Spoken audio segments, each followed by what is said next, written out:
Alec, thanks so much for coming on the podcast. Takota, thanks for having me, man. Okay, so before we started recording, we were just talking about the what subjects we wanted to get into today, and we're both very much on the same page that you have knocked the virology stuff out of the park, and Thanks. I really glad that you feel the same way because I would love to in this podcast dive into some of your thoughts on the military, the proper role of government, anarchy, stuff like that. Which I've listened to a ton of your stuff. I'm a huge fan of your work, but I've heard you drop some seeds on different podcasts, but I've never heard anybody else get into it. So I'm really keen to dive into some of those subjects. Yeah, Uh, man.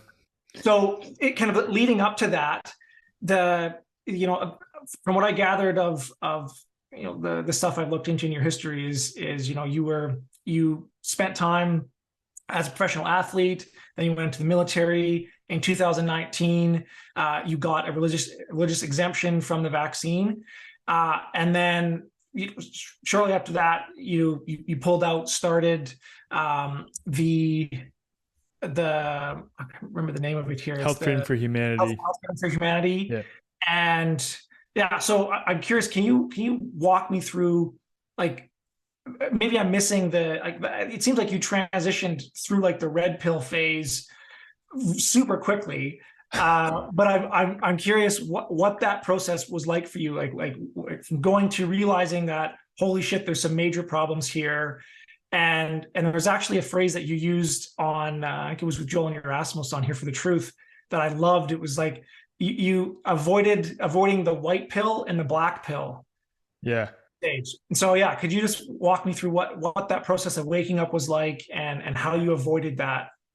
Yeah, man. I think that I was at various points taking black pills and taking white pills, but I think I've come to like the balanced perspective of unifying both perspectives. What I like to call, white pill people are very, very new agey, spiritual bypassy, and almost like taking on a persona and pretending everything's all love and light, and it's all very surface level and there's no depth. And then the other side of the spectrum is the black pill side that is perpetually focused on all of the psyops and the darkness, and that's all they focus on, to where they're actually giving that their creative energy, and they're not helping to generate any future things. And I don't want to say to combat what the World Economic Forum or anyone else is doing, but to create the future that we want. So it's like marrying those two perspectives into something. But yeah, my awakening journey, I guess you could say, it was relatively fast, and it's because it happened as a result of seeing both my mom, who was perpetually ill under the modern psychiatry system, being prescribed multiple benzodiazepines and SSRIs, and in and out of mental hospitals, and multiple suicide attempts, and just a lot of darkness surrounding that. And then seeing her begin to heal drastically for the first time in really 10, 11, I forget the exact timeline, but like, so I think 2006 or 7 is when it initially started happening. But I was young, and she was under the care of modern psychiatrists for a long time, and was chronically ill and just getting worse and worse and worse, and then began to heal drastically in 2016 when she met Dr. Kelly Brogan. And then after seeing her begin to heal drastically, we decided to try the same thing with my wife, who had been diagnosed with lupus and rheumatoid arthritis 9 years prior, and was under the care of multiple rheumatologists that said she'd always be this way. She'd always be chronically ill. She would have to try different types of immunosuppressive drugs. Oddly enough, one of those being hydroxychloroquine in the form of Plaquenil. And of course, those drugs led to side effects, which led to her being prescribed more drugs, and her chronic pain didn't really go away. It was still kind of lingering in the background. She's feeling sick via other ways. So then after we saw my mom heal, we tried the same thing with her. In a matter of 4 months, my wife had reversed all of her autoimmune conditions and was feeling better than she ever had. And we're living completely naturally, and she wasn't on any of her drugs. So after seeing those two experiences with two people I love, and I had just commissioned as an officer in the U.S. Army, it just sent me down a rabbit hole of questioning everything I had been taught. And at first, it was kind of just questioning the sort of psych side of the pharmaceutical industry, and then just the general idea of prescribing pills rather than treating lifestyle and nutrition and mindfulness and exploring natural health, which then, of course, we'd become pregnant with our first kid. So then we started looking into vaccines a little bit.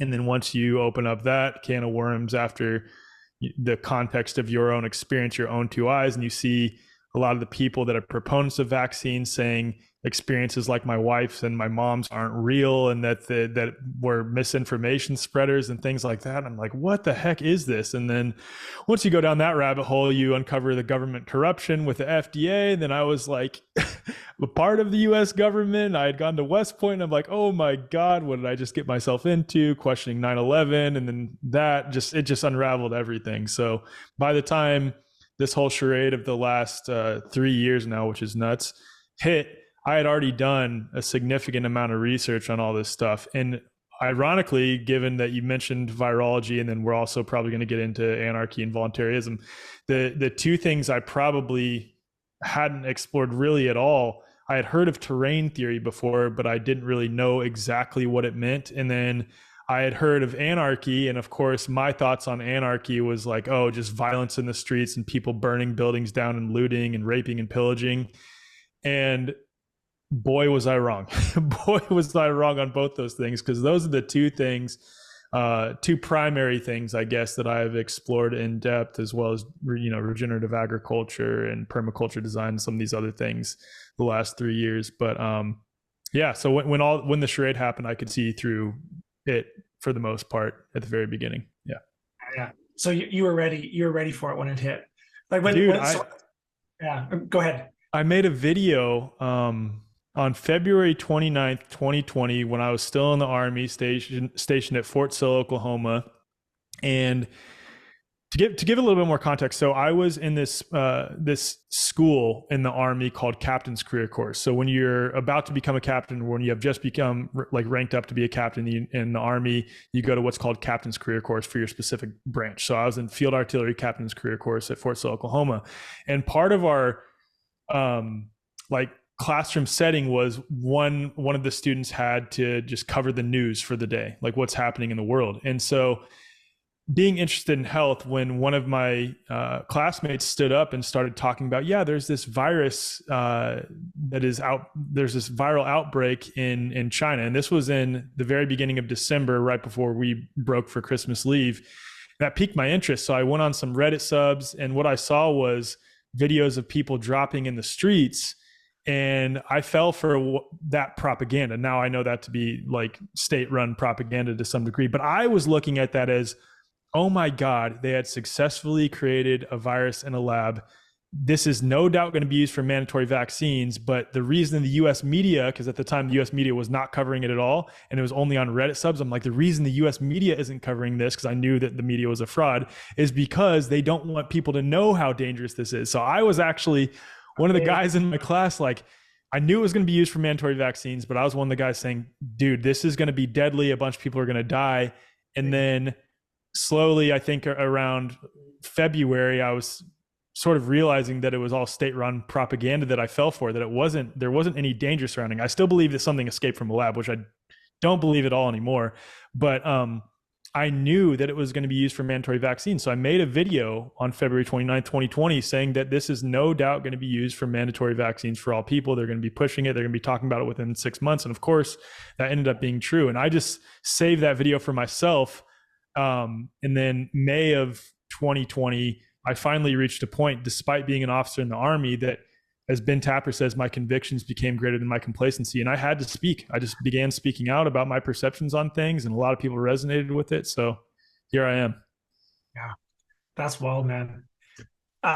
So there's, you mentioned something there about the original thing that kind of woke you guys up was going through the healthcare system. And so I'm curious, what were those lifestyle changes that you guys made that you saw those massive improvements first in your mom and then in your wife?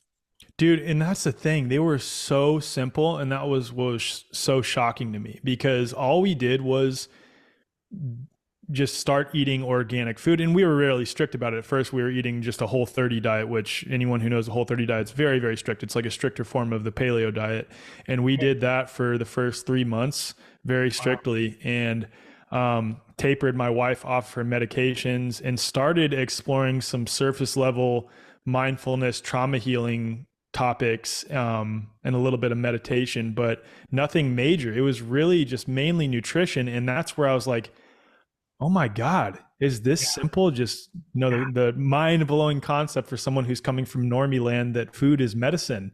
And we discovered that, and my wife healed all of her chronic inflammation that she had been dealing with for nearly 10 years in a matter of 4 months, and was off all of her medications, and then had blood work to show when we went to a rheumatology appointment. She was like, hey, I'm feeling great. Let's schedule an appointment. I want to get blood work done to see, what it shows. And her ESR, which is the inflammation levels in your blood, was normal for the first time ever that she had ever had it measured. And so that was it for me. I knew that there was something severely wrong with allopathic medicine. And Yeah, that's wild.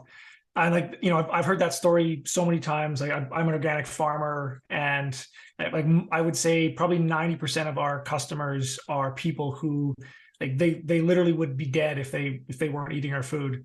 Like we've had customers who come through, like, the doctor gives them 4 months to live because they literally don't have, like, their intestines are like rotted through, and they switch to eating real food, raw milk, stuff like that. And however, I do, and this is a huge amount of appreciation I have for you, is like, I was born and raised in an organic farm. I've ate the best food my whole life.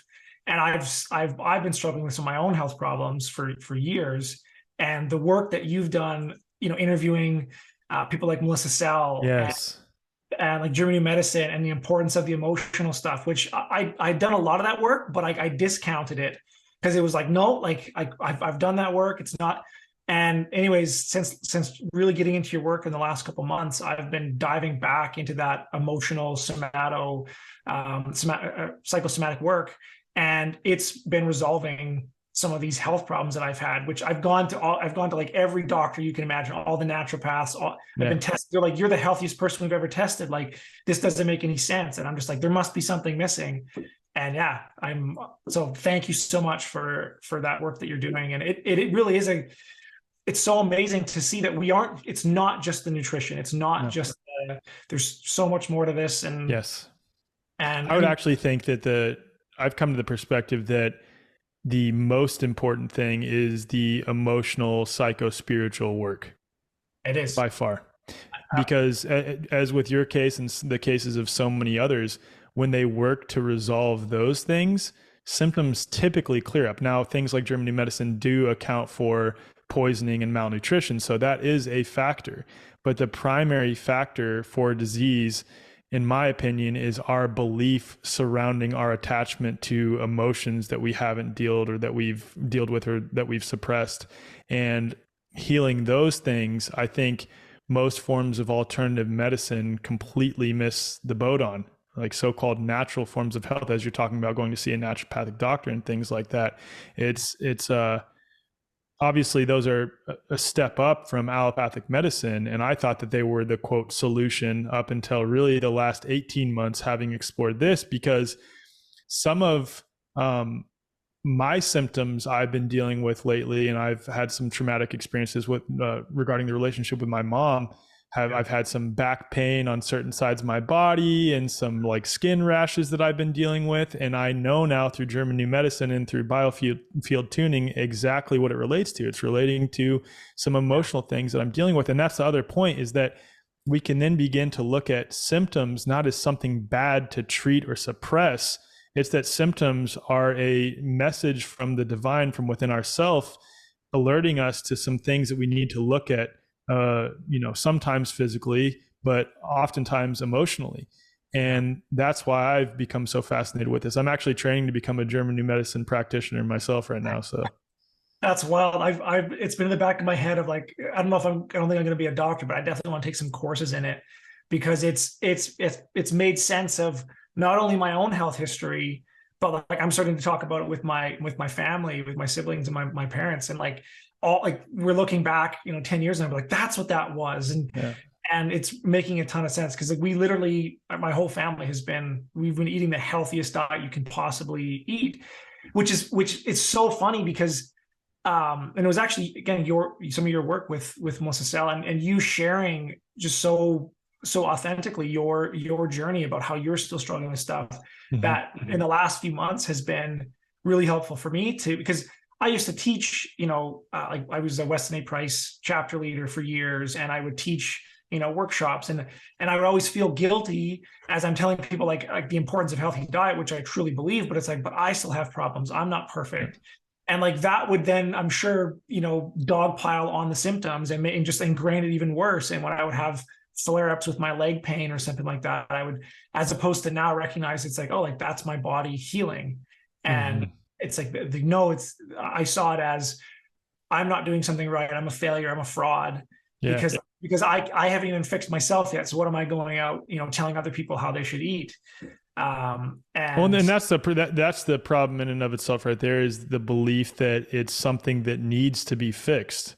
Exactly. Right. It's like, oh, I'm not perfect. I need to become more perfect because I'm having symptoms. And the reality is that, symptoms are either a message sort of pointing to something that we need to look at emotionally or psychospiritually, or I would say, or they are a message that your body is detoxifying exactly the way that your body is intended to. And it's either way, there's a solution.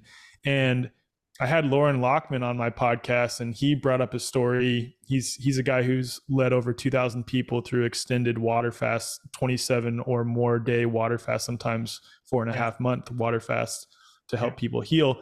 And he had a guy approach him saying, I don't need to do any of this water fasting stuff because I never get sick. And then like 2 months later, the dude ended up dying.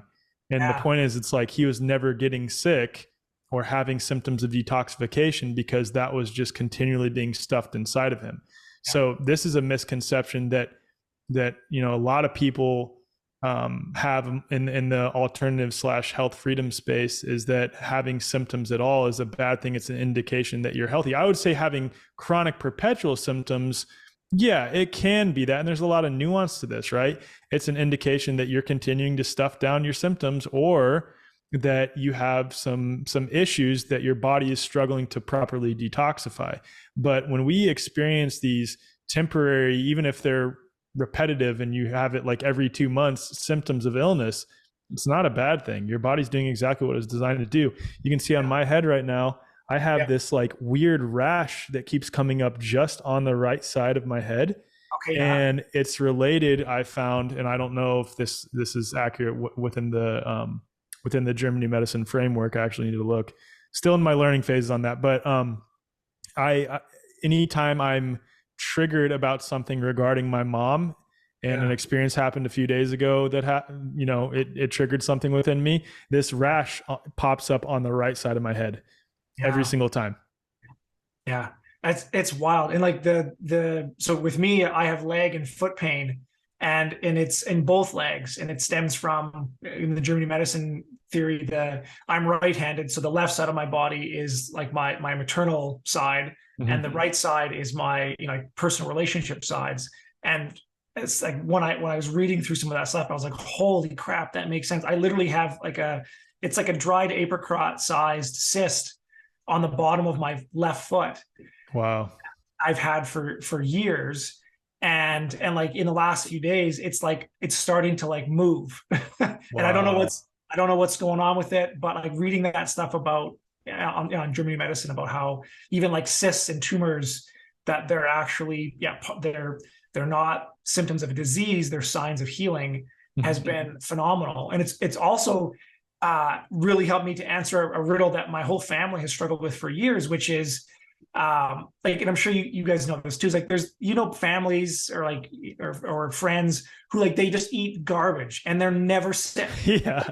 And then like my family, we're like we grow all of our own food, like we're fermenting, we're doing like just really, and then like the slightest thing, like if I walk into a new building where they've painted or they put in new carpet, or like if I'm working in the shop and there's fumes from diesel or something like that, I'll have a headache for like in the killer headache for a day.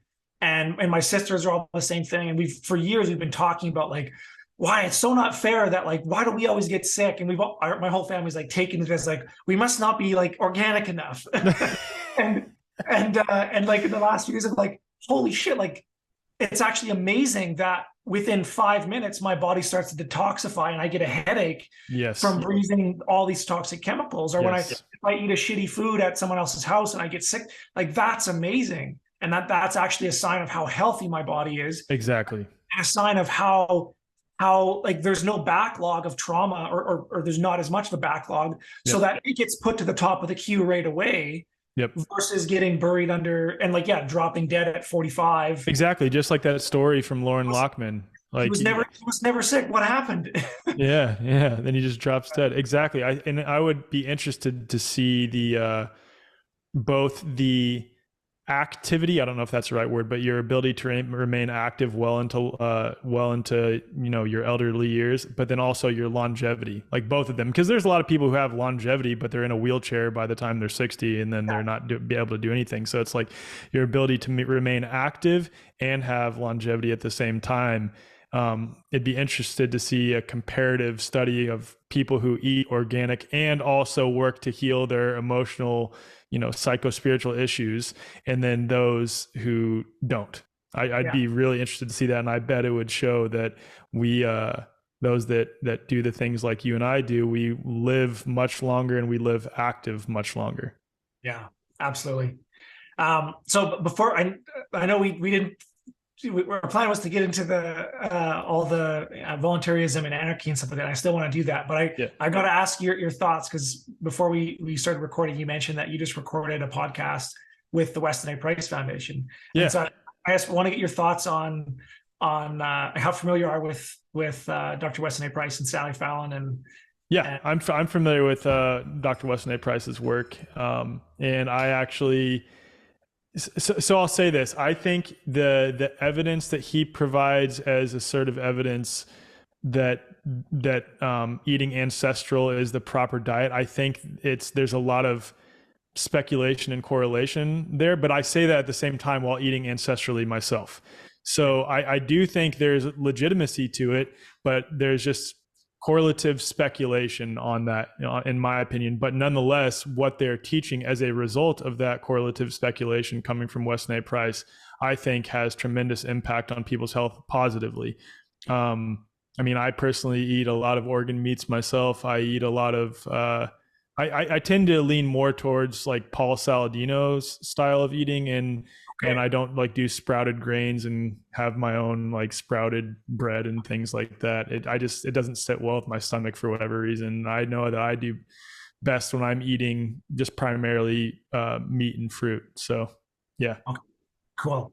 And that's something I wanted to say just is I really appreciate your ability. I listened to that Lauren Lockman podcast, and I really appreciate you and many other podcasts where, you clearly disagree with the person you're talking with, but you take the time to ask questions and try to understand, before jumping into it. And I just want to say it's been an inspiration for me, because I've been very quick to for many years to be like, no, you're wrong, and just immediately get into the attack, and it doesn't work. And, man.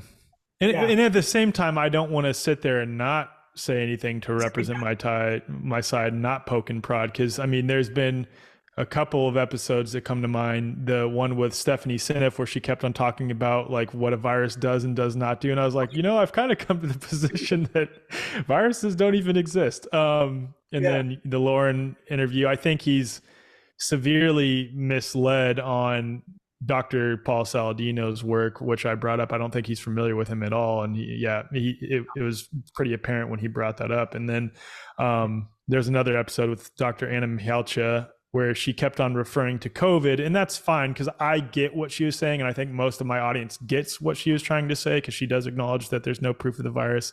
But even then I could have said something, but it's like, I would hope that at this point, given my ability to, or my display of my ability to discern and sort of get where people are coming from their respective headspace relative to mine that my audience would too. And I think for the most part, people do. But there was a few people after the Lauren Lockman one that they just said, Alec, why would you even freaking interview this guy? I'm like, because he still has really good things to say, despite us not agreeing on something that is pretty significant. But nonetheless, like his work with water fasting and helping reverse disease is incredible. And then the other important thing about that, not to go off on a tangent, is that one of the primary things he eats is fruit. Yeah, and exactly. I think that's a good thing. I think that if he was eating primarily vegetables, it might look a little bit different. But because he's eating primarily fruit, yeah, I think that there's some nuance there. You can maintain vibrant health with just eating fruit to some degree for some people. Yeah. Well, and he also lives in the subtropics. Mm-hmm. And so like, I think I was checking his website. I think he has like 100 different fruits on his farm. It's like, of course. And it's, it's 72 degrees every day of the year. Yeah. Like it's very different. It gets minus 40 up here for 6 months of the year. Where are you at again? In Alberta, Canada. Okay. I thought so with the way you said about, but, but yeah, exactly. Well, dude, I don't want to go off on a bunch of tangents because I know you want to talk about anarchy, but there's one more thing I want to say on that. So that's one of my major pushback points for those who advocate for veganism in a very, 100%. Staunch, vehemently defending veganism, is that if it weren't for modern supply chains, which I think we need to move away from, and I think most people in the freedom community would agree, and if it weren't for greenhouses, which not everyone can afford to have, I don't think people in the northern latitudes or in the far southern latitudes would be able to live on a vegan diet sustainably locally. I just don't think that that's possible.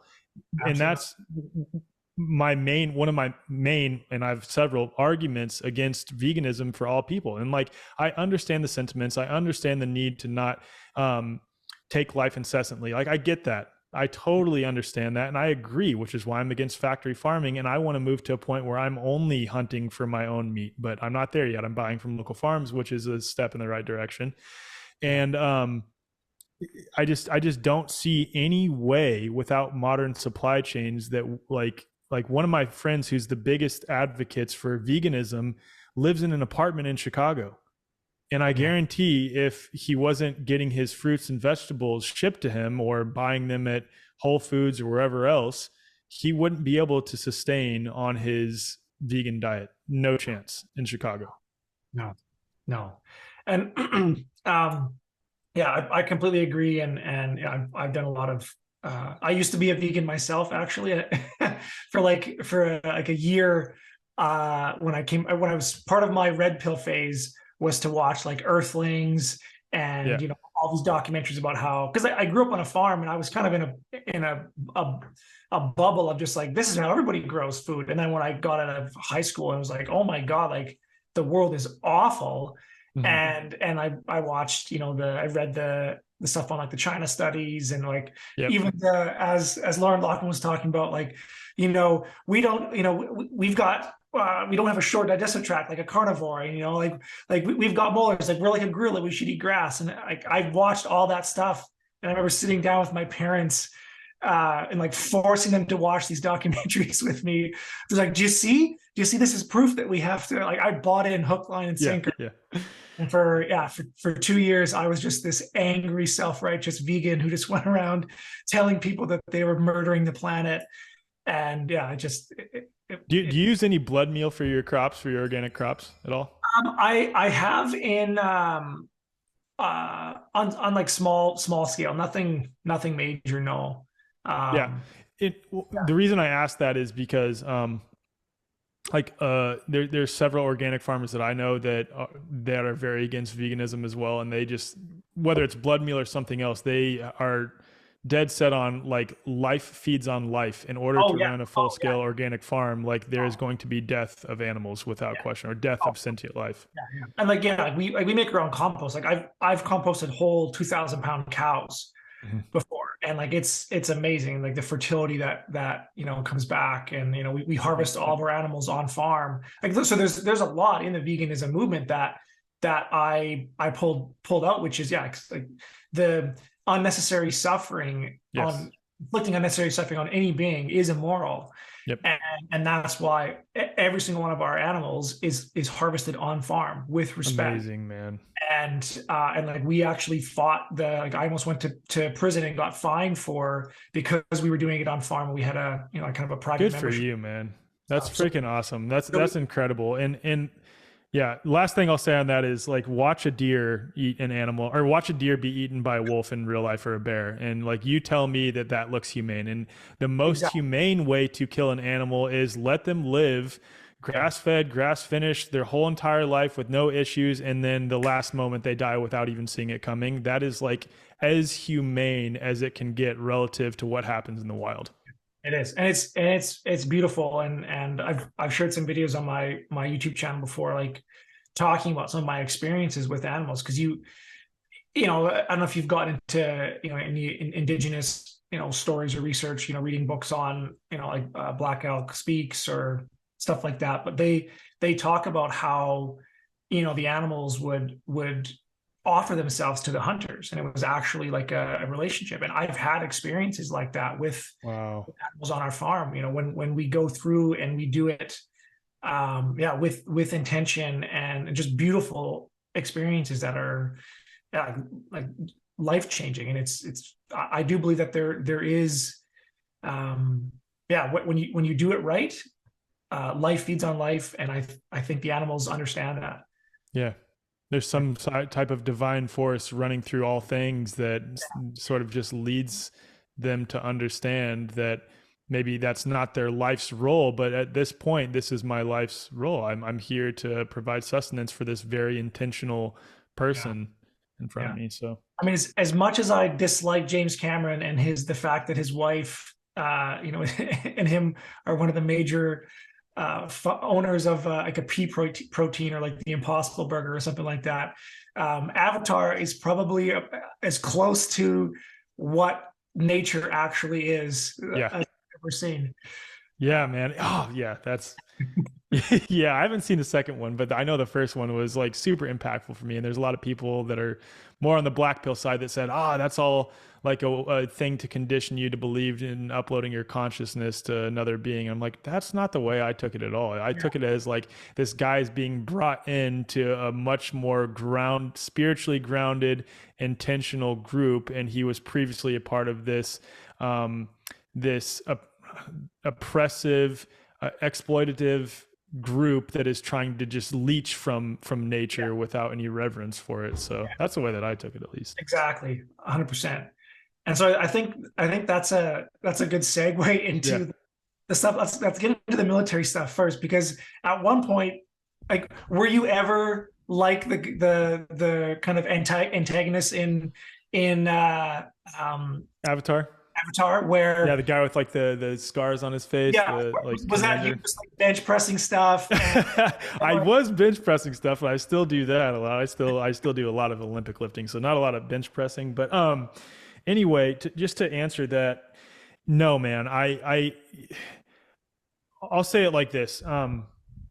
I went to West Point because I was recruited to play basketball. I ended up getting cut from the basketball team, but the only reason I went there is because of basketball. I never had any thoughts about joining the Army. I grew up primarily in Leavenworth, Kansas, which is right next to Fort Leavenworth, where a lot of high-ranking officers are stationed for their higher-level schoolings. yeah, And so a lot of my friends' parents growing up were officers in the Army, and it just never was really appealing to me until I was recruited to play basketball at West Point. And then I went on a recruiting visit going into my senior year of high school that summer. And I was sold on the number of CEOs of Fortune 500 companies and historical figures that had gone through West Point. okay. And so it wasn't even about like the military service either. It was like, wow, having a degree from West Point in Normie land really carries weight and opens up a lot of opportunities for you. And you just have to serve only 5 years in the Army. So I kind of went in knowing that I was only going to serve my minimum of 5 years and get out. But I never really bought into that stuff hardcore. But I also didn't question it either. That's the thing. It's like, it was just kind of like, whatever, like 5 years of this and then getting out. I did branch field artillery, and that's because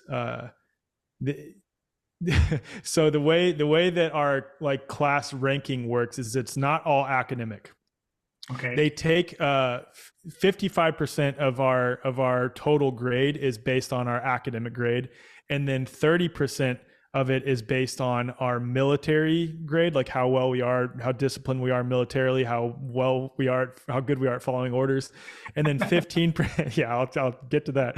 And then 15% of that is our physical grade, how proficient we are physically. I was one of the top in my class physically. Academically, middle of the road. And then militarily, I was one of the Yeah, how good are your following orders, Alec? one of the worst in my class militarily, like by far. And I say that proudly now, because I do question authority and I do question orders. And I guess I did have a natural tendency to do that even prior to, quote, waking up. But yeah, like even, we sing a lot of cadences in the Army when we're doing like formation runs or just marching in formation that talk about killing people and stuff like that. And I always thought that was a little weird how much they're impressing that upon us. Yeah. But dude, I was never that. I was never that bought into the military, and I knew I wanted to get out after 5 years anyway. But yeah. Okay. Yeah, that's super interesting. So before we dive into Anarchy, what was that like? What was that like being just, yeah, in like, you watch like movies like Hollywood about what the like, is that what it's like? Fuck no. Sorry, excuse my language. No way. Like, not at all. Man, I mean, okay, I got to preface this by saying I've never deployed. So I've never had to serve in combat, thank goodness. I've done a lot of training. And the reason I never deployed is because 2 out of my 5 years on active duty, I was in this program in the Army called the U.S. Army World Class Athlete Program, where if you're on a U.S. national team for any of the Olympic sports, you train in that sport full time as your job. Like, so I wasn't wearing a uniform or doing anything. I was training in that sport full time as my job. And I was on the U.S. national team for a sport called team handball. It's not super popular in North America, but, the U.S. team hasn't qualified since 1996, but I was on the U.S. national team as my job for 2 years in the Army. And because I was in that program, I missed out on it would have been a rotational deployment to Poland. So I wouldn't have had to serve in combat in that case either. It's just a rotation to be stationed there for 9 months essentially. But, so I've never served in combat, but I'll say this, dude, the way they frame the military in movies is just regular garrison military life. That the way they frame it is so inaccurate. Most of my time as an officer was spent dealing with, am I allowed to cuss on here? Because I've already cussed one time. Okay.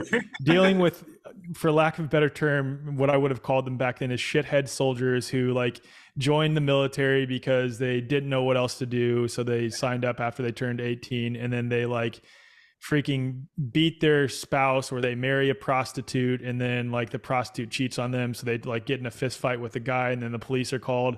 Dealing with those types of issues, it was like the majority of my job in the military as an officer, being in charge of other soldiers. And that's like a common theme throughout the military. And then aside from that, because I was in a unit at Fort Riley, Kansas, that was a mechanized infantry brigade. And so we had what are called M109A6 howitzers, which is like an artillery tank, essentially. So it's tanks typically shoot line of sight like fires. What I was on was tanks essentially that shoot artillery.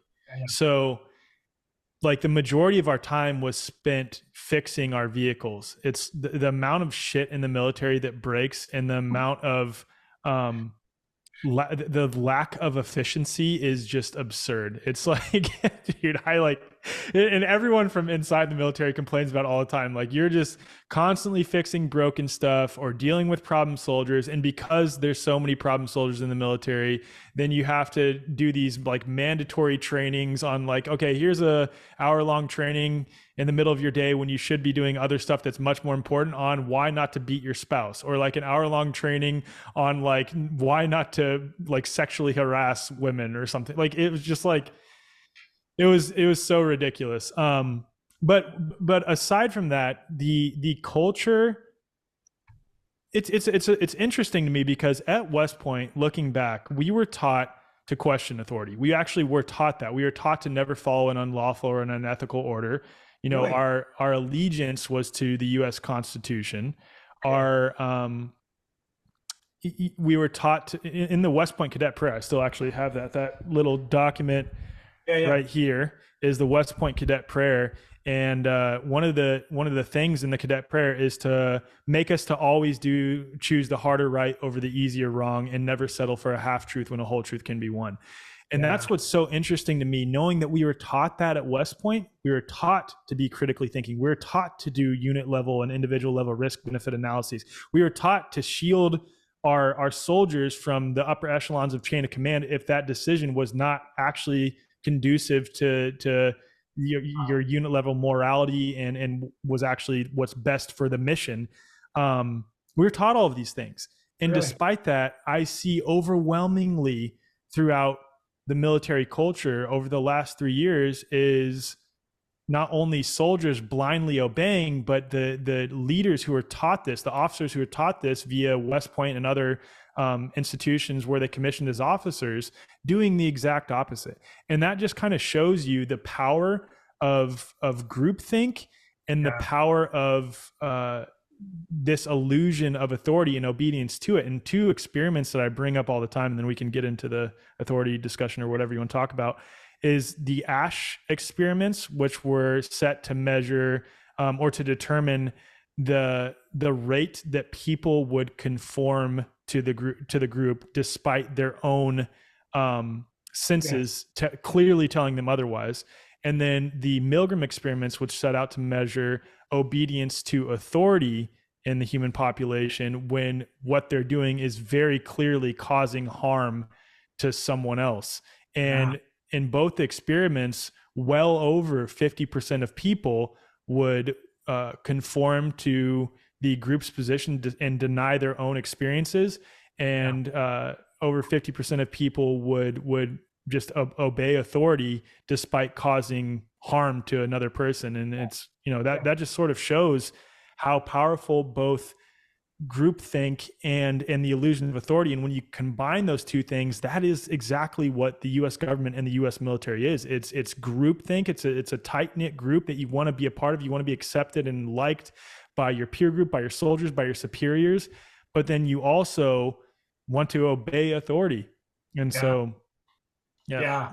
Well, and so digging into those experiments, just if folks aren't familiar with them, like the causing harm to other people, they were giving what they thought was a lethal shock. Yes.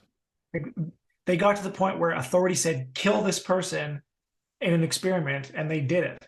Yeah. And all it took was they were delivering these certain levels of shocks, and the person that is being shocked was clearly yelling out. And of course they were behind, either in another room or something like that. They couldn't see the person because the person wasn't actually being shocked. But this actor is yelling out screaming bloody murder, like he's dying. And then the subject would look up to the what he thought was the person running the experiment, like, hey, is this okay? And that authority figure would say, yes, it's totally fine. They signed up for this. And he's like, okay, do it again. The dude was like, please don't do it again. I'm gonna die. Look up again. Yeah. Yep. You can go ahead and do it. Shock him again, and then flatline. And then the dude's just sitting there. And over 50% of people were willing to give the lethal shock. Yeah. That is wild. So this is actually interesting because Chris, who's working in the background here, just pulled up the cadet prayer, and he highlighted a few things. And so one was, which you read, which was to make us choose the harder right instead of the easier wrong, and to never be content with a half truth when the whole truth can be won. Or the next one was that scorns to compromise with vice and injustice, and knows no fear when truth and right are in jeopardy. And so this is something that I just went through personally. I was in a company for 2 years, and we had something very similar to this as part of our core values. And it got to the point where I saw our core values in our company being violated, and the cognitive dissonance that happened in the company, and just what it was, but it's we literally said this, we're doing this. And it was I was the bad guy. Yeah. And so I'm curious, like, why put it in there? Like, why say that? Why not just say and use some tricky language to get people to just fully go into authority? Like, why would they put that in there? And when it's so easy to show that they're breaking it. Because it's even more subversive when you commit doublespeak.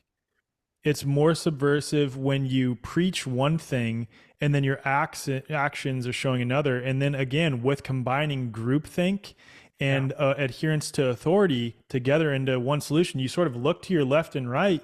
You don't see anyone else raising any issues, and they may be wrestling with that internally themselves, but they're doing the same thing. And you look to your left and right, and then you hear from authority figures above you that this is what we're doing. And then the other thing is the military is so compartmentalized that luckily I got out by the time this vaccine was mandated, and I knew they were going to stop honoring religious accommodations. So like I tried to get out as quick as I possibly could, and I got out before they stopped honoring already set religious accommodations and what have you. But it's so compartmentalized that, commanders will just say, okay, what does legal say about this? Oh, legal says this. Okay, then I must do this. And then legal will say, what does so-and-so medical person say about this? Okay, the medical person says this. Okay, so we're just going to do that. And then medical will say, oh, what does the experts at the CDC say about this? Okay, they're saying that this is an identical product to the difference between Community and Pfizer BioNTech and the bait and switch that they pulled. Oh, okay, they're saying that. Okay, then that's what we're going to do. And so that's where it is so nefarious to have this doublespeak, because then everyone looks to their left and their right and they don't see anyone else speaking up. Oh, well, this is one of our values, so we must be adhering to this. There's no way we're not, because everyone else is sort of looking around to the left and the right like nothing's wrong. So this must be the case. But who's this little private or this first lieutenant or the second lieutenant, this battalion commander that is speaking up about this? Oh, he's an idiot. And like, there's already that mindset of, oh, he's not conforming to the group, because the group has already come to a quote consensus on this. And we already know that we're adhering to what's moral and ethical. And that's how subversive the illusion of authority and groupthink is. It's the problem of the big lie. Yes. Like, it's so evil. It's so blatant. It couldn't possibly and so people will just like, no, it must be something else. There must be another reason, as opposed to just taking it straight for what it is. Yeah, exactly. Who is quoted as saying that? I know it was someone from Nazi Germany, from the Fourth Reich. Goebbels, or I don't remember who said that. I think it might have been Joseph Goebbels. Someone said that, they're talking about the big lie, like selling the population on the big lie. And I think, yes, it's just that. It's that people could not conceptualize, cannot wrestle with someone being that nefarious and that evil and that wicked. So they project how they would be onto them in a sort of like normalcy projection. Because like they would never do that themselves. They could not fathom the authority figures who they have put all their trust and faith in doing something to that level. And honestly, that was, Christian said it was Goebbels. The hardest thing that I've had to go through in my life was watching another human being that I have loved for years, was a great friend, watching their mind shut down, like in one of those situations. It took me months to get over that, and until to a lesser extent watching other people around me that were part of the same company as well, where it was just like it's right in, how do you not see it? And some other people did see it, and they laughed with me, but it was a really traumatic thing to have to go through. That is to see whole, because they're good people, but they're willing to, as Ayn Rand says, it's at a certain point there's a level of evil that can only continue with the sanction of the victim. And it's basically, unless we withdraw our support from it, it's going to keep going, and that's the only thing that keeps this whole system running. Dude, that's so it's funny that you wanted to talk about this subject today because this is the book. You haven't seen me get Yeah, up since we started talking. This is literally the book that like yeah, I'm yeah. reviewing some pieces of it today because Awesome. I later today I'm interviewing.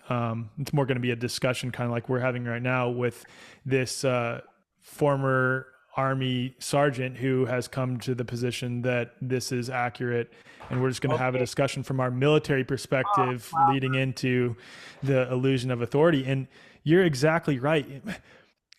That's sort of why I reacted that way, is that it's us who are propping this up. We are That's it. propping up this whole thing. And That even the people in the freedom community who know something's wrong, but still underneath that think, and I say think because it is an emphasis on it's our thinking causing this, that, okay, despite me disagreeing with the shape and the form and the type of authority that is rampant amongst society right now, I still believe in the fundamental principle that the yes. government has the right to do this. I Yeah. may disagree with it. They may be violating their own laws, codes, acts, and statutes, Yeah. but I still believe that the government is legitimate as an authority figure. Yeah. Exactly. And I can't remember who said this. It was somebody in the, I think it was Lenin or Marx or something like that, but it was someone in the communist, system of thought. But they were talking about how the way to, similar to controlled opposition, is, but there's like a higher framework of that, which is on any given subject, you can't censor everything outright. You have to allow people to talk about, but what you do is you frame the conversation in such a way so that it's not is should there be government or shouldn't there be government, it's what kind of government should there be. Yeah, I And actually think it was. I know exactly which quote you're talking about. yeah. I don't know if it was Noam Chomsky. Actually, I think it might have been like it was narrowing the window of discourse or something Yes, to yeah. that So effect. yeah, Yeah. it'll be a mile wide but an inch deep. Yes. Yeah. Oh, Well, another example of this is, and I don't want to. I know you like I've already hit the nail on the head with the virus thing, but another example of this that I see happening right now is the virus is a real wild type virus or it escaped from a lab. That's the exactly. window of acceptable conversation. And what you see happening more and more right now is they're allowing the idea that it was a gain of function lab leak virus to be put into mainstream conversations as if they're like leaking this information. Oh, here's this leaked information that is popping onto the scene. Now we know the truth. It was a Yeah. leaked virus. When it's like the real, what I believe to be the real truth of the matter is way over here, that there is no virus. It's a false dialectic that they set up, a false dilemma between two different topics. Another example is the left versus the right. I mean, there are countless examples of how they've set up this false dilemma. And I think to some degree they prop up or they allow to grow these seemingly alternative voices that prop up that acceptable secondary position when really there's a third option or there's infinite number of options. There's conversations we haven't even had because we're so closed-minded and stuck in this little box right here.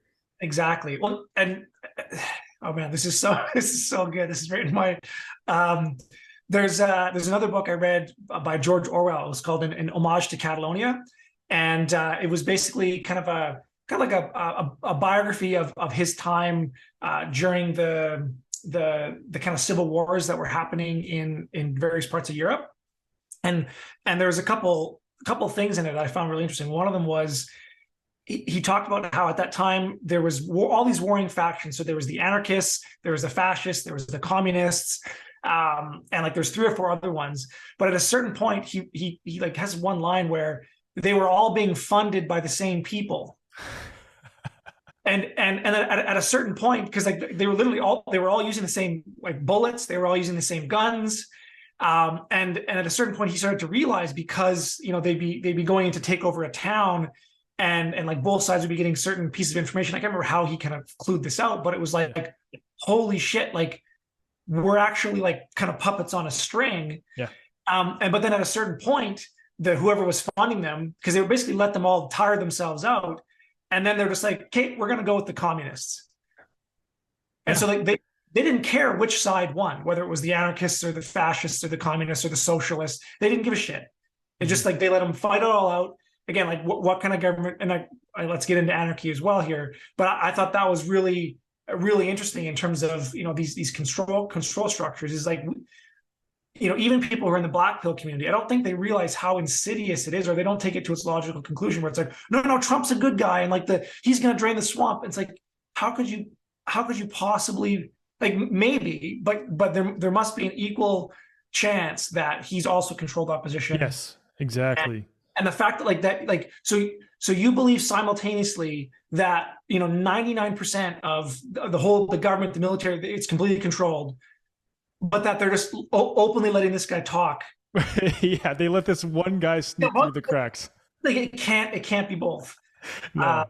And so, and do you see how that the Q psyop was such a perfect capturing of the psyches of those who are leaning in the alternative direction, because it did sprinkle in a lot of accurate truths, just like the gain of function thing. It sprinkles in a lot of accurate truths about pharmaceutical corruption, about the nature of government corruption and the interplay between the pharmaceutical industry and the government and the media's corruption, all those things.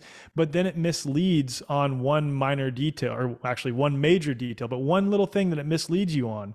Yeah. And that's what's so nefarious about this. And that's where, like, I said at the beginning, I've had periods where, like, I have just swallowed some black pills, like everything's a psyop. There is a period of time where I actually declined speaking at a couple events because I did not want to appear next to certain people on stage that I was so skeptical of being around. And I've gotten over that. I've gotten to the point where, like, I spoke at the Greater Reset this last week, and there was someone who spoke a few slots after me that I don't trust whatsoever, but it doesn't matter, because I don't, like, whether or not they're controlled opposition is irrelevant to me, because I've come to the position that as long as I'm using my authentic voice, as long as I am not dogmatically entrenched into one position and still able to change my perspective, to take information from both sides and filter it through the lens of my own intuition, my own experiences, my own research, and my own capacity to understand the nature of reality, and just sharing that authentically and encouraging other people to do the same thing, that's ultimately what matters to me.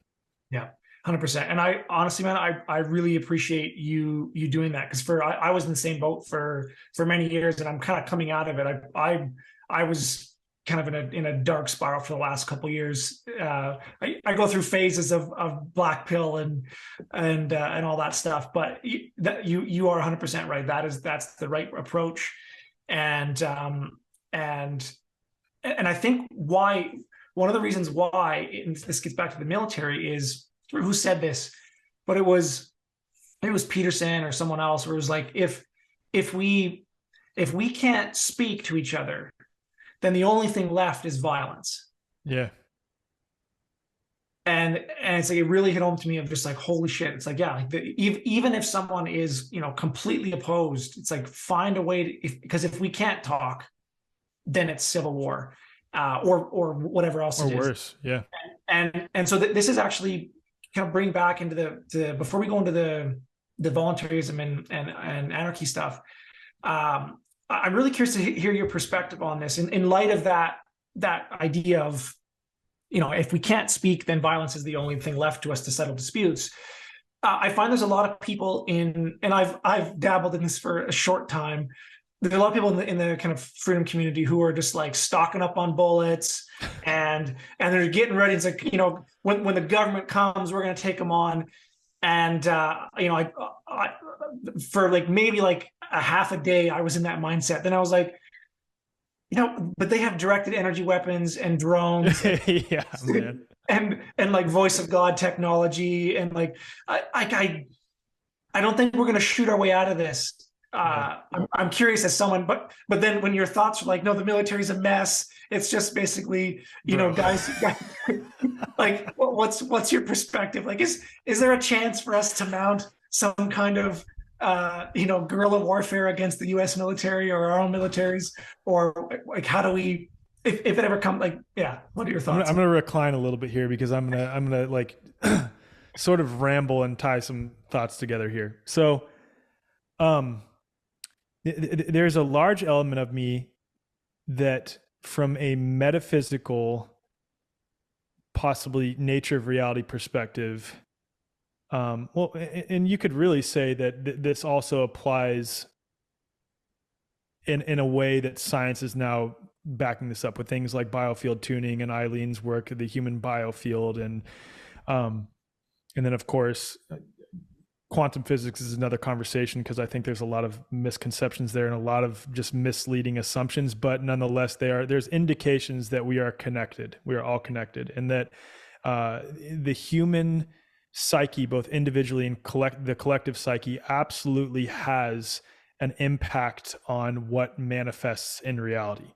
Yeah. So given that, it's like this weird balance that we need to come to, where I do think it is necessary to own weapons at this point. Yes. And the reason I point to that is because, going back to what we're discussing here about the illusion of authority, is that I had a friend of mine discuss, sort of push back on my thoughts on authority. And he brought up the point of Australia. He said, dude, there's a lot of people in Australia who are doing what you're saying, of just saying, I'm not going to play into this mess. I'm not going to buy into it. I'm not going to be belligerent. I'm not going to be hostile, but I'm just going to continue living my life. And then they got thrown in jail. And he's like, what do you have to say about that? And I said, well, Australia had already bought in collectively to a certain level of the illusion of authority that we have not yet, where they believe that their government had the right to take their guns. So they're already many steps down this track of the illusion of authority that we have not succumbed to yet. Yeah. And because we have not bought into that degree, we do still have our guns. And because we do still have our guns, we can stand firm in the reality of the freedom that we do have right now, that we are all already free. And it is much easier to say that in Western countries, especially the United States, because we have not succumbed to that illusion to a degree where it makes it way, way, way difficult, way more difficult to swing back the other way. Now with that as context, the need to own guns, it's owning guns, but aligning our thoughts, feelings, and actions to bring about a reality that we want. Yeah. It's the balanced approach of, yes, I have these things. Yes, I'm prepared. Yes, I am standing in my freedom authentically, and I'm aligning my thoughts and my feelings, and I'm encouraging other people to do the same. And we're all taking deliberate action to create the reality that we want. Yeah. And we're not buying into the illusion of authority, because both, again, energetically, metaphysically, and in actual reality, when we do that, that props up that illusion. Then they can take action against us. Then we are consenting to their nonsense. Yeah. Does that answer your question? 100%. And there's a proverb that says, it's better to be a warrior in a garden than a gardener in a war. Yeah. Yeah. So if you were a betting man, like what odds do you give to mounting, just like in practical terms, like what does that look like in applying that? I have some conflicting thoughts on this too that I've been wrestling with. Like, if push came to shove and we, like, the U.S. government waged war on the U.S. population is basically what you're saying right now. Like, how would we fare? So, okay. On the surface, and you can never know what's true. Like, even me being a member of previous member of the U.S. Army, like, I still cannot know exactly what happened with Afghanistan and Iraq and Iran and other places that we've been in conflict. Or not Iran, sorry, Syria and other places that we've been in conflict. It hasn't happened yet in Iran. Yeah, who knows? It probably, who freaking knows, man? I did have a friend of mine who's, I cannot say his name because I'd really fuck him over, but I have a friend of mine who's still special forces in the Army. And he said, dude, if you think for a second that we don't have troops on the ground in combat right now in the Ukraine-Russia situation, like, you're wrong. We absolutely do have some soldiers there that are on the ground in combat. And I don't know what that means. I don't know what that looks like. I don't know what's actually going on there. And a quick tangential point to all this is, like, as it relates to the what's going on in Ukraine and Russia, what's going on with our involvement with it, what's going on between the left and the right, do our votes count, do they not? Like, is it all psyop? Are they just selecting presidents, blah, blah, blah, blah, all those things. Yes, those are interesting things to discuss. And that's why I love the perspective of Lark and Rose and just voluntarism in general is it renders those parts of the conversation irrelevant, because it's more about the philosophy of, why are we at war? Like, do we need to actually go to war? Why are we voting regardless of if it is legitimate or not? Like, should we even be voting? But we'll get to that in a second. So I look at the situation in Iraq and Afghanistan, Syria, other places, and on the surface, dudes with freaking like small arms and AKs and like some, roadside bombs were able to deter us to a certain level that we ended up just saying, all right, we're not winning over here, let's leave.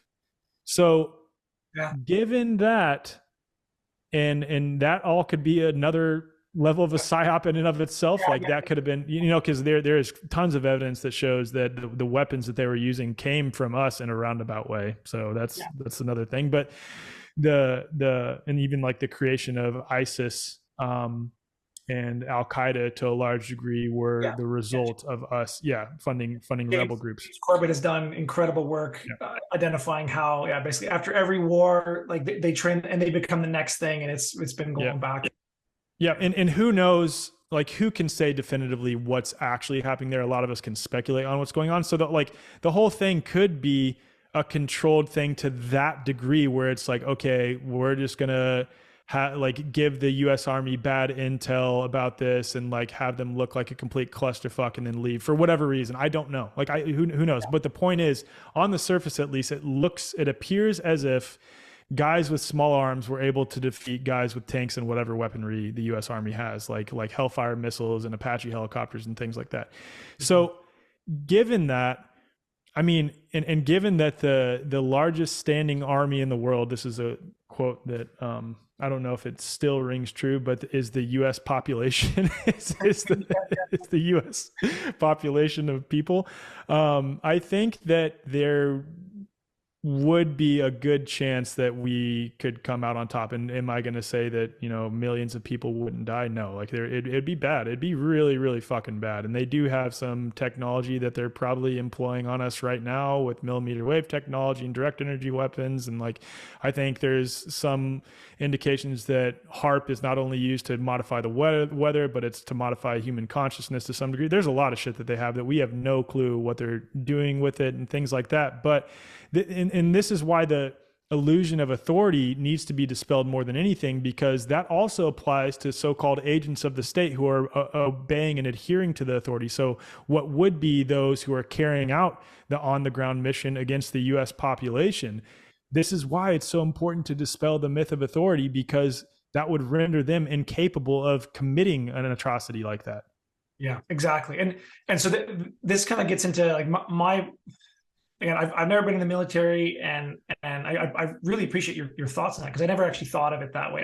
I'd come to my own conclusions about the answer to that question through like the chances are zero that we'd win, so there has to be another chance. But I actually think it's like we could potentially win a civil war. 100%, bro. And then the other thing is this like a misconception, of course, like, and I understand this these sentiments and the skepticism, but like I've had people just assert that I'm controlled opposition because I was in the army, or they're like, oh, he's still secretly in the army and he's waging psychological operations on us right now, or he's a part of the no virus group because he's a part of the military that's trying to distract from future creations in the lab that are like that are going to be even deadlier, shit like that. It's funny to me, and I understand that skepticism, but like me having been in the U.S. Army, and I think any service member that has similar perceptions to me, and there are a lot of them, former service members and current service members that do, would know that the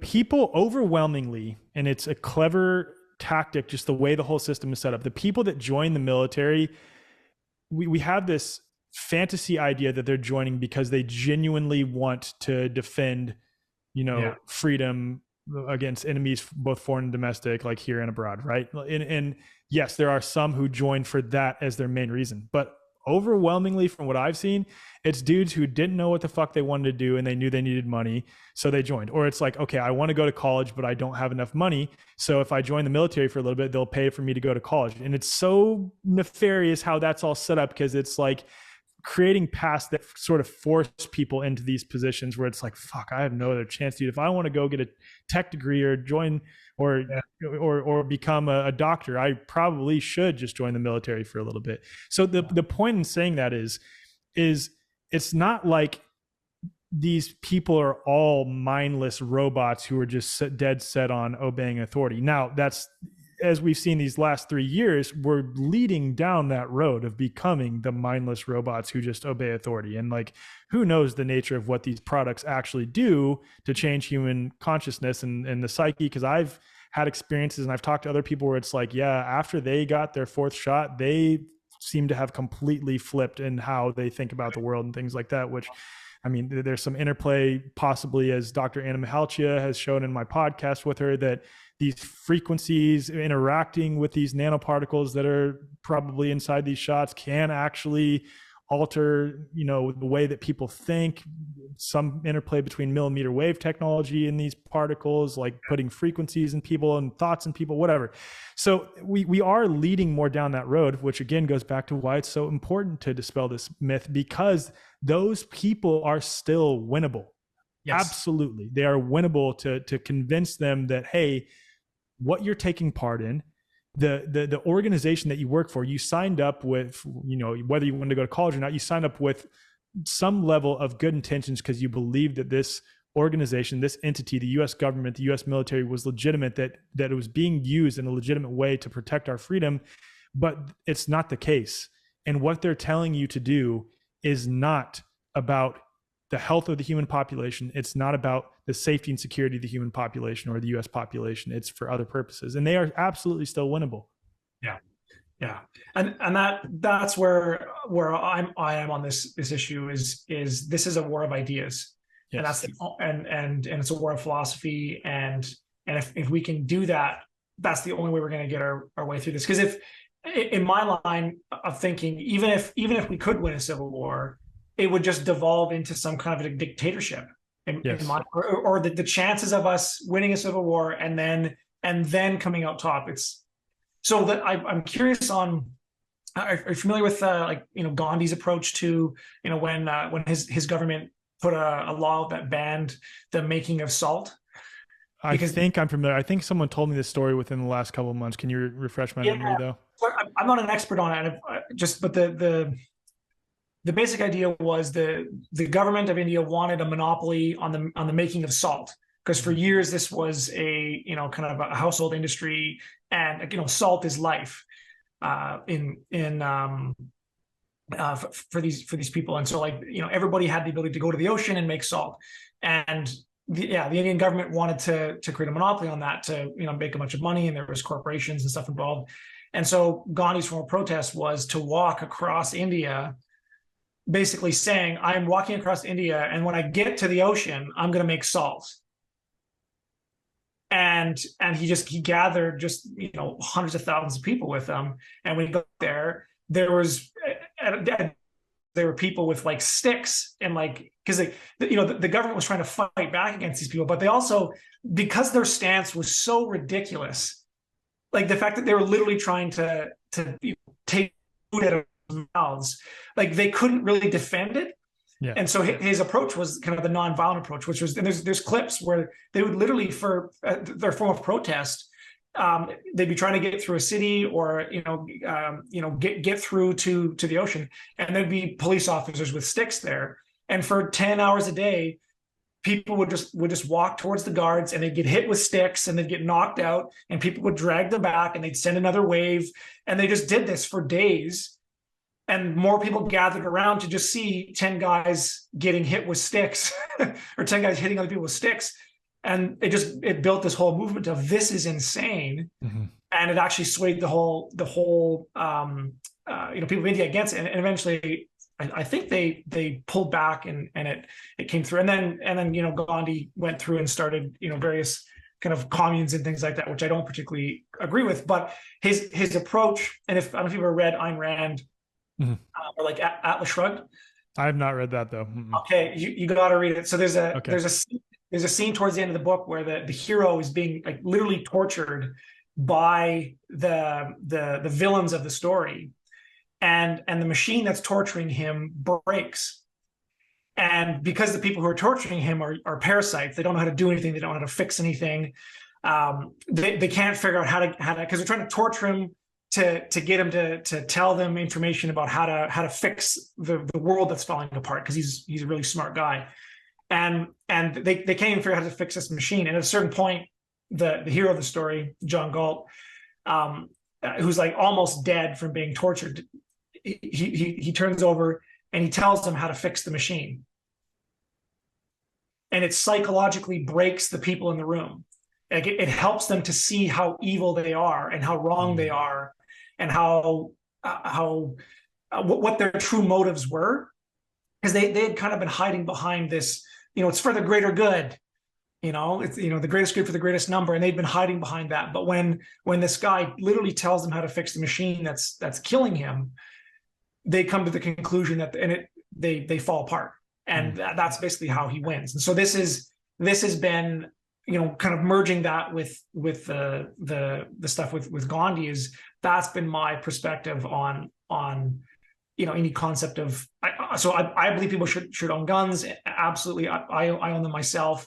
But like at a certain point, in terms of do we have the right to defend ourselves? Yes. But what is the most effective way for us to achieve this battle of ideas if it ever comes to violence? This is such a good point, because I have been very outspoken against those in the health freedom community that are either behaving or advocating for the behavior that is or hostile or is attacking or shaming or mocking anyone who has an opposing perspective. And one of the main reasons, or the reason why, is because that is not the future that I think we want to create. We want to create a future of love and peace and unity, and I mean true unity, where you're not conforming, but like where people are allowed to maintain their individuality and live as they want, so long as they're not imposing upon other people and they're abiding by the non-aggression principle, right? But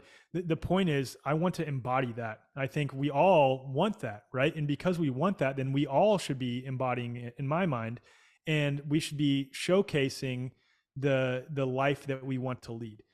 And what happens when we do that while still authentically speaking our perspective, while still authentically living the lifestyle that we want to live, while still not allowing others to impose or infringe upon us, is that we are then much more attractive to those who are ideologically captured. Yes. And to give an example, there's this senator in California named Dr. Richard Pan, who has been one of the primary pro-vax, like staunchly pro-vax and oppositional to anyone who is anti-vax of any degree, actors in the US. And he has been responsible for several of the bills that have passed in California. And there's been several examples, and of course you can never know if they're actually true or not. A lot of them, he could be just like fibbing on his claims, but where he has said anti-vaxxers have viciously attacked me or viciously done this or viciously done that. And then that just reinforces the position of those who are pro-vaccine to believe that we are a certain way. Yeah. And so if we can embody that perspective that is loving, that is welcoming, that is really maybe it's different for you because you were raised on an all organic farm and things like that. But for the majority of us, we were thrust into this space because of an experience. Yeah. So if we can have empathy and show a level of understanding and put ourselves in the shoes of those who are currently ideologically captured and say, you know what, fuck, I was there too. And I was woken up by an experience. Yeah.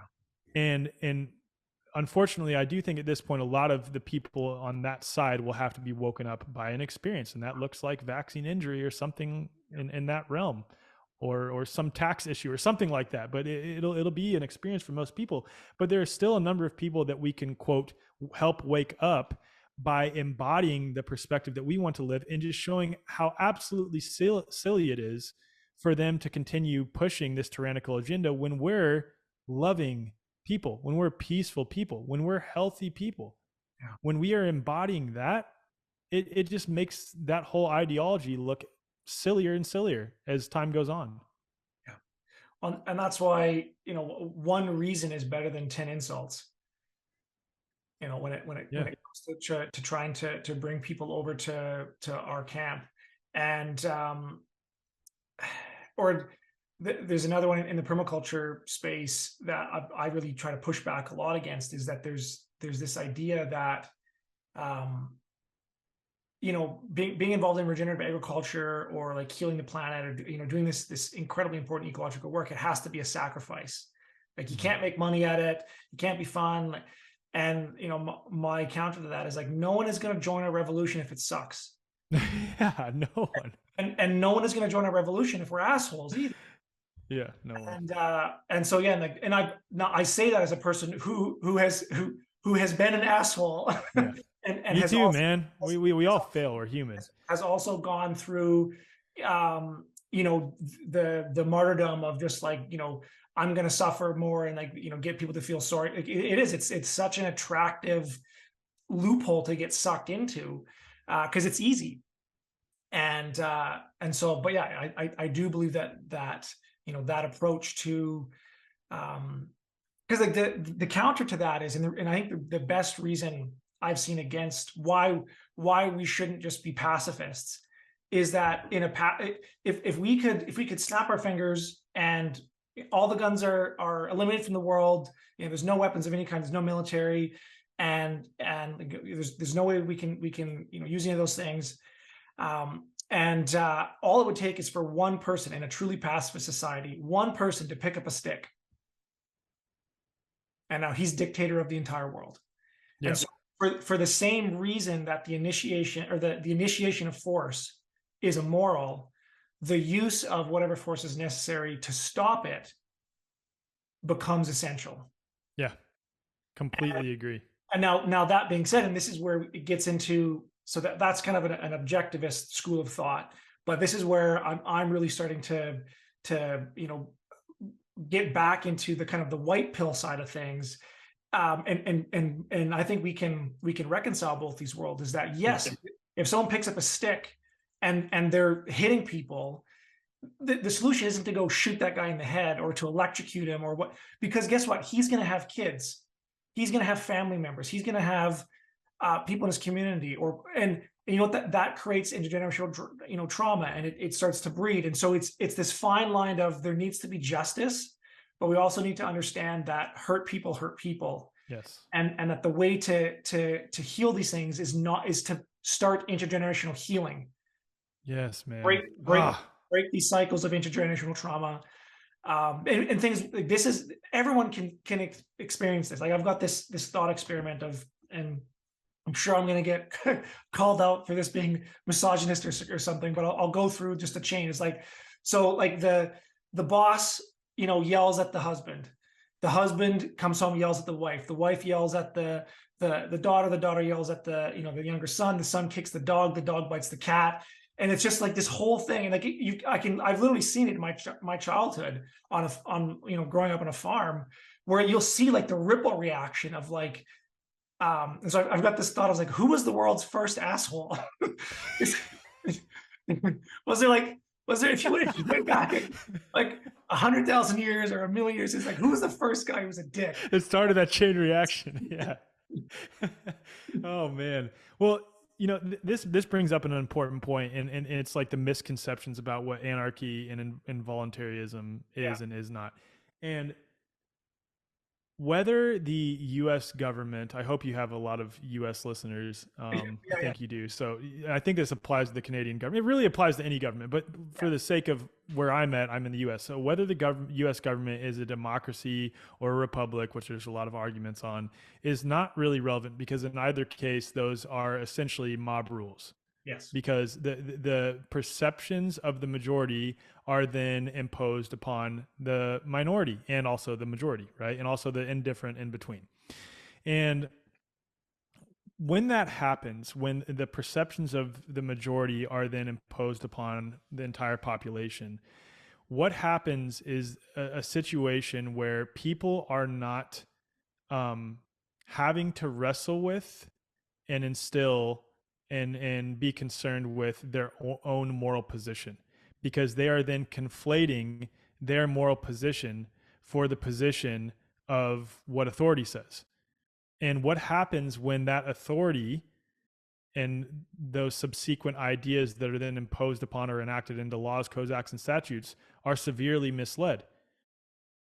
And it's akin to going to a child and saying, no, because I said so, versus saying, hey, maybe we shouldn't do that because X, Y, and Z. What do you think about this? Like, how would that make you feel if you're in that position? How does that make that person feel that you just took that sucker from? Or how does that make other people feel when you pick up that stick? And that's why it's so important. That's one of many reasons that it's so important to dissolve this illusion of authority, quite literally, because I think that a major reason why society is so morally bankrupt is because we are conflating our own moral position, or not even considering our own moral position, with what authorities say we should and should not do. And what happens when the authorities are severely misled, when the majority is severely misled, and then that gets enacted into codes, acts, statutes, and laws. And then that's why what happened over the last 3 years happened, because people were not actually having to wrestle with their moral position because they never had before. They just look to, I don't know how I'm supposed to respond to this. What are the authorities? They just look up to the authority. What does the authority say that I'm supposed to do? Okay, that's the moral thing to do then. And that's where, like, all of us in the freedom community have heard the phrase, like, obedience is not a virtue. It's not a virtue. And obedience is actually leading us down a path of non-virtue, of immorality. Yeah. Well, and this is why I think it was on Joel Erasmus's podcast Here for the Truth. I was just listening to Irene Lyon and I can't remember her, and Sean. They did a podcast about basically relationships and parenting, and how, and I've seen this at there's a guy in the anarchist community. I can't remember his name, but he's done some incredible work on anarchist parenting. David James Rodriguez? No. I can't remember what his name is. He has a really cool hairdo. He's got like he's black hair. He's got like a white strip in his hair. His kids are named John and Dagny. He's got a boy. Okay. Anyways, it was this incredible presentation. It was all about how, again, the same way, like, instead of pointing our finger at the government, it's like, what are we doing in our own homes with our own kids? Like you just said, when a kid asks, like, why do I have to do this? Because I said so.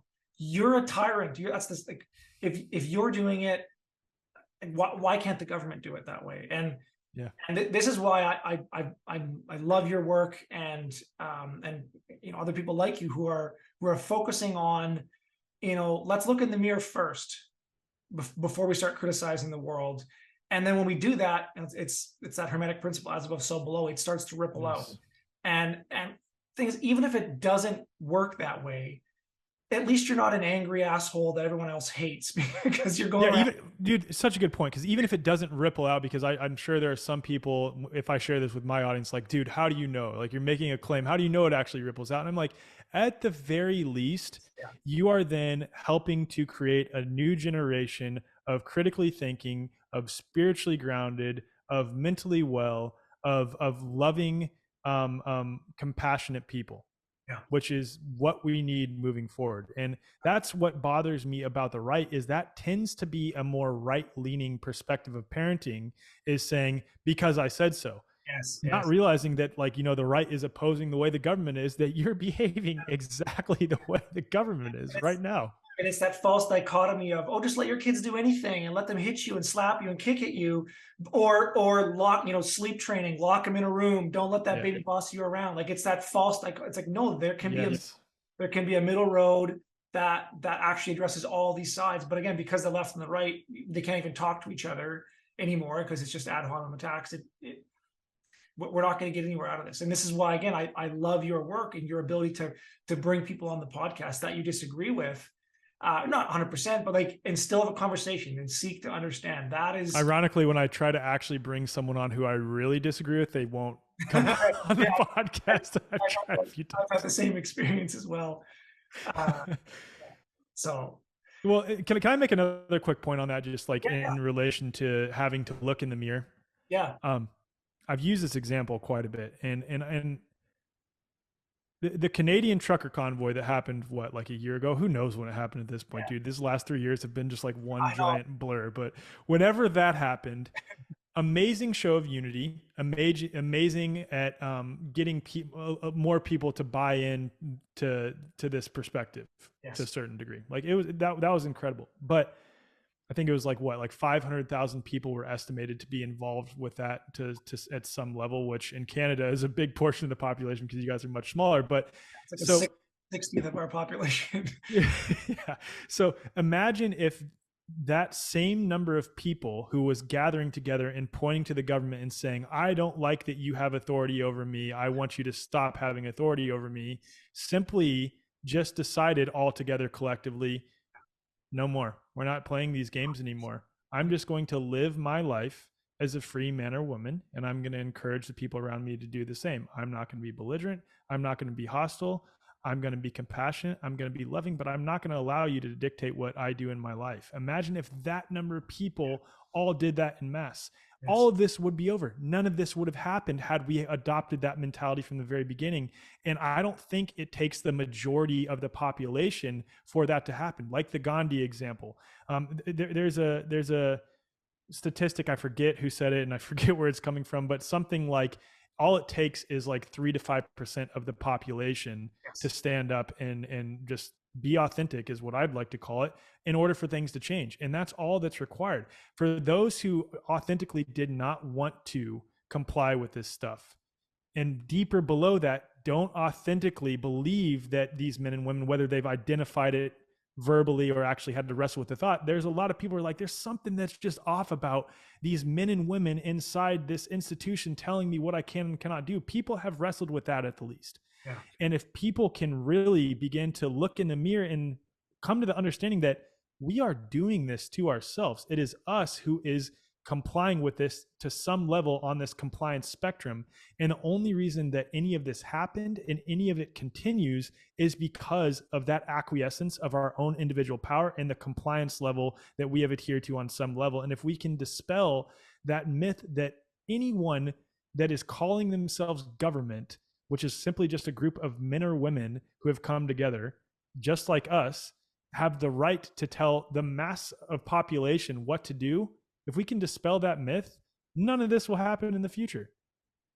Yeah, 100%. And I'm glad you shared that, because I was, one of I felt alone as at watching the trucker convoy, because everyone was like, so again, isn't it funny how there's always, whether that whole event was controlled opposition or not, I don't care, but the way that it functioned was, and there were some good things about it, but it pulled people back in, and it got people who were like, no, the system's broken, there's no way to fix it. And then it was like, we can, we've got the power. We can change the system. Yeah. We can change it. We just get this one guy in. If they just give us back our irony of 500,000 people saying, give us back our freedom. Like, I couldn't wrap my head around. I was like, how do they not see? You don't ask for your freedom. Like, and the fact that you're asking for it proves that you don't have it.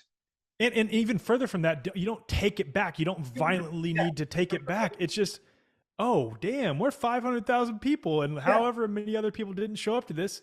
All right, everyone, let's just all agree right now that we're just not going to listen to these men and women who tell us what to do. We're going to live peacefully. We're going to be compassionate. We're going to treat the earth well. We're going to treat each other well. We're going to start instilling values into our children that are based on the non-aggression principle and love. And that's how we're going to live from now on. And we're not going to do this anymore. Yeah.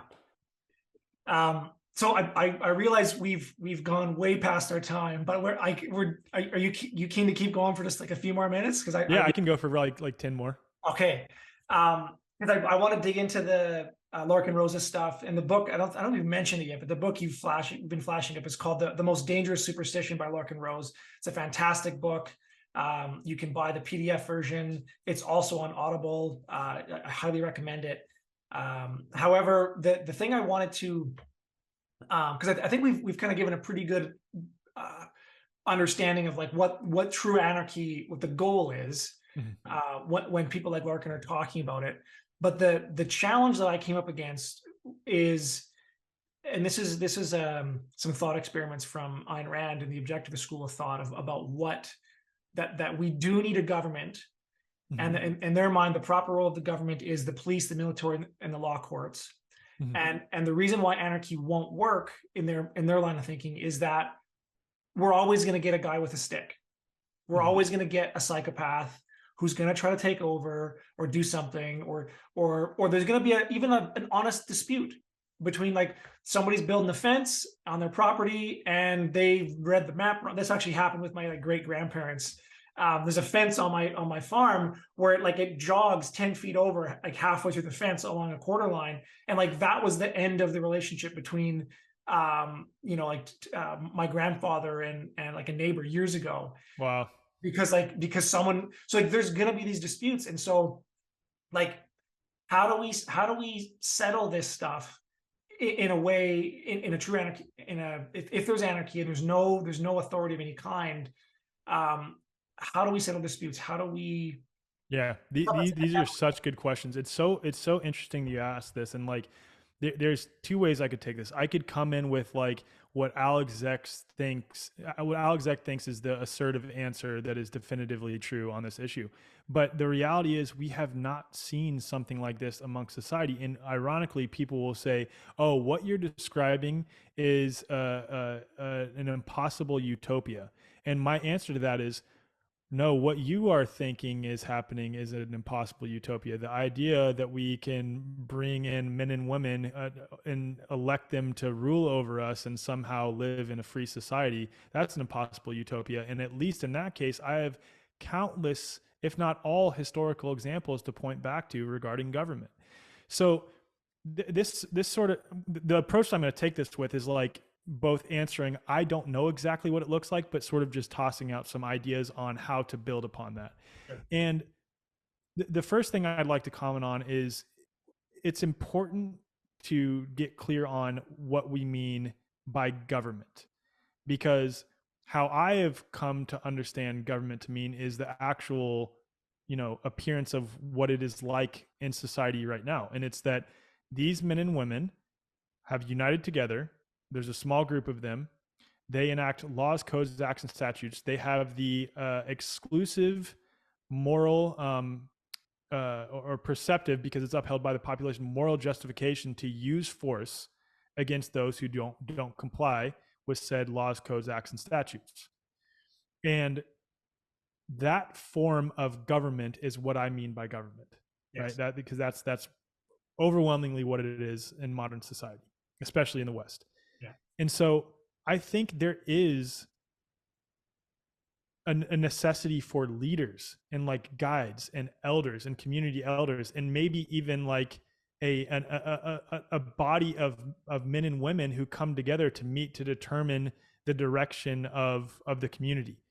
But I think fundamentally it needs to come back to smaller communities, much, much, much smaller communities that are I hate using the word governing, but I'm trying to find other words to use here, but that are self-organizing, that have come together based on agreements of each of the men and women within the community, that come together on a certain set of principles that, okay, we have formed, there's 150 of us, we are all agreeing that these are the values that our community has.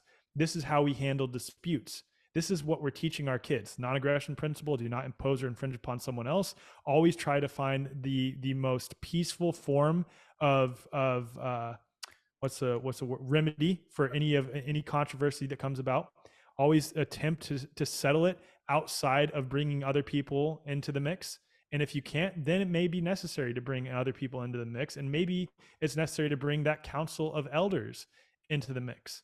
Yeah. Or maybe it's necessary to bring an unbiased, like I had someone say to me the other day, the way our court system are set up, if it was just that alone, outside of any of the constraints and laws and codes, acts, and statutes that have been set in the standards of government, that is like a legitimate system, possibly, because 9 people who are unbiased, who don't have any stake in the issue, who don't know these men and women, come together and determine like, we think that, this is the right way to go about this. I don't think there's any problem with that. And I think there's room for having that in society. Is it going to fuck up sometimes? Yeah. Are some people going to get in trouble that weren't actually, or that were actually innocent? Yeah. But I think that also sort of begs the question, is our form of punishment right now the correct form of punishment? Because that's what's in our head, is that when someone, let's say that someone is tried for murder, and let's say they're actually innocent. I don't believe, whether innocent or not, the appropriate step to take there is to throw them in prison for the rest of their life or to have them executed. Yeah. I actually think it's more of a rehabilitation approach that needs to be taken, of understanding, just like you said, hurt people. And maybe this person, signed an agreement to be a part of this community after they turned a certain age. They made the decision that if something like this happens and I go through the court system and am found guilty, then I agree that I will go into a 10-year rehabilitation. And if I don't agree to that, once the time comes after I've signed that contract, I agree that I'm not going to be a part of this community anymore, and I have to go find another one, or something to that effect. And it's sort of the approach in general that needs to be taken is all about impressing actual values and allowing kids the space to wrestle with their own moral position, allowing human beings in general the space to wrestle with their own moral position. Because again, what we have is people just turning to the prevailing authority figures, or, if they wake up to that authority figure is wrong, they'll then turn to the alternative authority figures and just blindly adhere to what they're saying instead of having to wrestle with it themselves, which is like a roundabout way of saying I've become so fascinated with self-directed learning for our kids, and sort of just guiding them naturally towards things. And if they don't like it, then it's like, okay, here's another thing to introduce to you. And if they feel inclined to learn that, they do. And what you see happen, my 5.5-year-old son, not really good at doing math. He's learning at home. He's not in school whatsoever right now. And my wife and I had tremendous pressure, like, oh my God, he needs to be meeting certain milestones. What are we going to do about school? And then I found Dr. Edith Ubuntu Chan, who I'm really good friends with, who teaches kids self-directed learning. And my son is reading entire books at 5.5 years old, just because he's inclined to read books. That's what he enjoys doing. Not doing any math yet. That's okay. Dr. Edith's son is 8 years old, and he's doing what would be considered he's just completing what would be considered 6th grade level math, because he felt inclined to do math. She was like, hey, here's reading. Nah, not interested in that. Oh, okay, all good. I don't have to force you to do this. And the broader perspective of guiding our kids that way is we're naturally cultivating a space of critical thinking and of them going into the path that they want to go in. And I think if we're fostering that type of environment where we're guiding our kids, we're helping them to have to critically think and wrestle with their own morality, where we're helping them take ownership of their own behavior and their own direction in life from a young age, we're creating a situation where there won't be these subconscious programs and this trauma that has been instilled to them that leads them to act in a certain way that is not in alignment with love and harmony. Yeah. So I don't know if I answered that question, but I think I did to some degree. 100%. And I think just to wrap it up, and I think I'd love to have you on again, and that we can focus entirely on this government agreement, or like, I love the term voluntaryism, to be honest. Like that really captures. I think there's a lot of stigmatism associated with anarchy. Totally I think agree. Voluntaryism is the better term there. But what you described is pretty much exactly what's shaping up in my own mind. Because I do believe that, according to the objectivist school, like the proper role of a government or a board of elders, whatever we want to call it, leaders, is society needs 3 things in order for it to function properly. Is like it needs some kind of legal system. Mm-hmm. It needs some kind of group of people that will not say enforce, but support that legal system, or to enact whatever code, statutes, and laws, or values, whatever society holds. Someone has to hold people accountable to that. Yep. And there also needs to be some group of people who stop other people with sticks who want to come in and take our shit. Yeah. And so it's like I do believe that there needs to be a legal system, a police, and a military of some kind. However, the current form of those is so bastardized and wrong. Yeah. And like like one of the major themes of this whole conversation has been this false dichotomy of left versus right.